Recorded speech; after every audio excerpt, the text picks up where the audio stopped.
We fostered Samantha at 2.5 months, at which time she was hospitalized. They didn't expect her to walk or talk because her brain damage was so severe. And at the time she was blind. Almost all of her ribs were broken.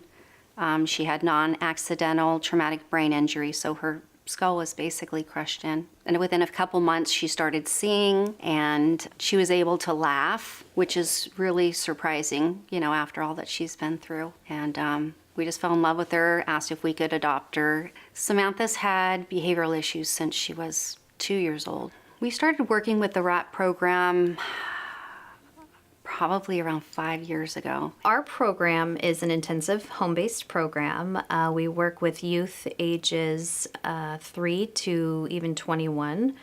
They are at-risk youth, meaning that they are at risk of losing their current placement. So we are the last ones called in after these families have tried everything else. Samantha really needed assistance while I was going through my divorce with her adopted dad. She would, I remember one instance, she was chasing staff with a garden hose to get out of her house, slamming doors, throwing things. Her support person was almost like her conscience was saying, oh, Samantha, but if you do this, then this might happen.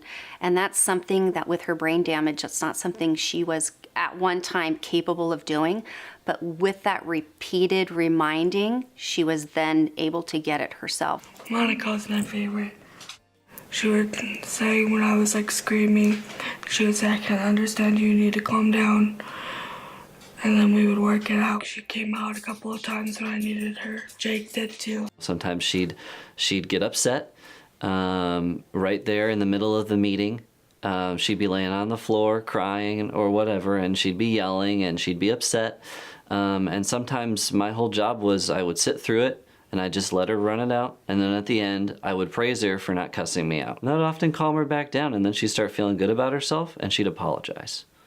And then towards the end of treatment, she stopped doing that altogether. Simon came to us after Samantha had finished our program the first time. He was 2 days old when we brought him home. He was meth and marijuana addicted at birth. They said that because he was exposed to so much that he would not be consolable. He probably wouldn't be able to bond with us. And he was the happiest, healthiest baby. He was amazing. And he didn't have any issues until he was 2. When Simon was 2 years old, he started crying a lot at nighttime. And then he wound up getting really bad during the divorce. Simon had a lot of anger, a lot of aggression, lots of property damage in the home. He was breaking mirrors and kicking holes in the wall, screaming, started doing self-harm.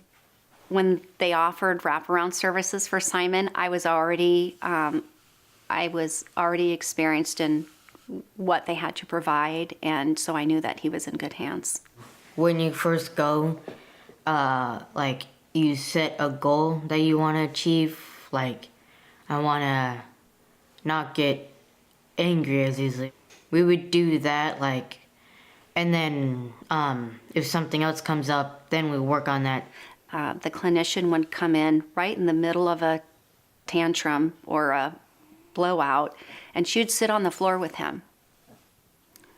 And she was as stubborn as Simon was. She wasn't leaving until he was able to let her know he was okay and he was feeling safe. And sometimes it would take 45 minutes, sometimes it would take 2 hours. And now he's doing wonderfully. He does not need counseling. He hugs me every morning and every night, and we didn't have that before Wraparound. If he gets frustrated, he'll say, Mom, can I share my feelings with you? That's huge. And it was amazing to see the transformation that this entire family, mom, brother, sister, how they all work together at different times and different levels to come together and be successful. Without the Wraparound program, I don't think Simon or Samantha would be here with me.